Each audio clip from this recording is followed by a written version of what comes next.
Welcome back to the Loreverse, where we don't just talk about heroes, we talk about the meaning of why they become who they become. And today we are breaking down why Dick Grayson becoming Nightwing isn't just a character change, but it is one of the most important evolution moments in all of comic history. Now, welcome to the Loreverse, and let's dive into this. Dick Grayson first appeared in Detective Comics issue number 38 in 1940. His creation had a narrative purpose. Batman was growing darker, and the story was getting heavier, and Robin was introduced to humanize Batman. Dick was the one who could smile in the darkness. He was also the one who reminded Bruce what he was fighting for, and he also is the one who stopped the cave from becoming a tomb. But from day one, Dick's story has always been about growth. Batman stays the same because he must, or the symbol breaks. But Robin is meant to outgrow the role, and Dick becomes the first hero in DC history who does that. Now, Dick Grayson's shift begins in the New Teen Titans in 1980. And this is written by Marv Wolfman and George Perez. Now, this run is crucial lore here, and here's the key moment. Batman pushes Dick Grayson harder. Harder missions, less room for mistakes, and Dick Grayson starts to realize something. Batman doesn't want a partner, Batman wants a soldier, and Dick Grayson is not a soldier. In the Tales of the Teen Titans, issue number 44 in 1984, the famous issue titled Who is Donna Troy? Nightwing is born. Not with anger, not with rebellion, but with purpose. And Dick Grayson tells Bruce, I can't keep being your shadow. I have to be myself. And this is the moment Dick Grayson becomes the first sidekick to step out of the legacy and become a legend.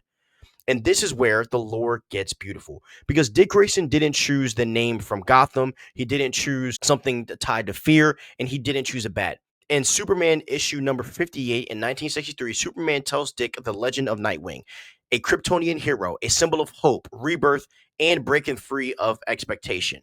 So Dick Grayson doesn't choose darkness, he doesn't choose vengeance, but he chooses hope. And he becomes the first hero trained by Batman who rejects fear as the foundation of his identity. And Nightwing is the victory condition of the Bat family. Now, in Nightwing issue number 1 by Chuck Dixon, Dick Grayson makes his defining choice. He leaves Gotham and claims Bloodhaven. And this city is corrupt, violent, and forgotten. It's not mythic like Gotham. It's not iconic like Metropolis. It's just real. And here's why this matters. Batman saves the world by saving symbols. Nightwing saves the world by saving people. Dick walks into a broken city alone, no cave, no billionaire fortune, and no myth around him, just choice. And Bloodhaven becomes the ultimate statement. Nightwing is not trying to be Batman. Nightwing is trying to be what Batman wishes he could be. And when the Justice League falls apart, who leads the Titans? It's Nightwing. When the Bat family fractures, who pulls them together? Nightwing.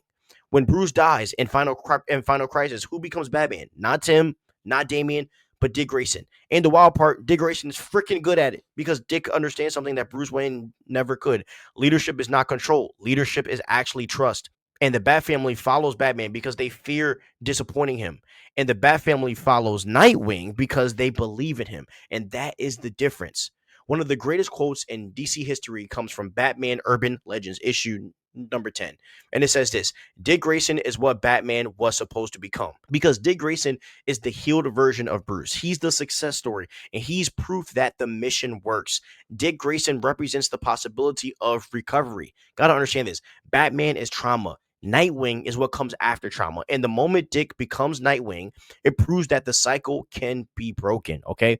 Now, Nightwing is not Batman's shadow, but Nightwing is Batman's answer. And Nightwing is proof that you can survive tragedy, you can grow without becoming bitter, and you can inherit pain without being defined by it. Nightwing is hope, and he's refined through loss. And he is the first legacy hero to outgrow legacy and become a legend.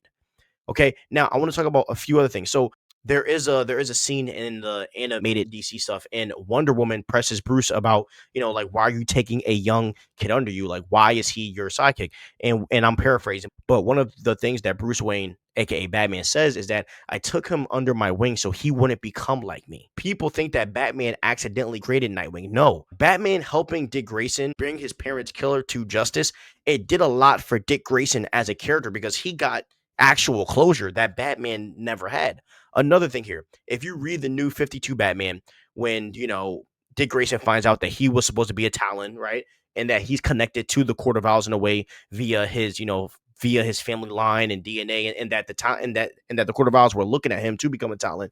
Batman tells like Batman gives Dick Grayson his flowers. You know what I mean? And we actually get to see like the father and son dynamic between Bruce and Dick. Bruce Wayne is proud of Dick Grayson and who he's become. The person that Dick Grayson becomes, it's on purpose. It is not an accident on Batman's part. And that's why I love Dick Grayson's story. Guys, I named my son Grayson after Dick Grayson because he is such a great symbol of hope to darkness. So I hope you guys enjoyed this video here. Dick Grayson is my favorite character of all time. Robin is my favorite character of all time. So I hope you enjoy this. Stay crispy. Have a great day and peace out.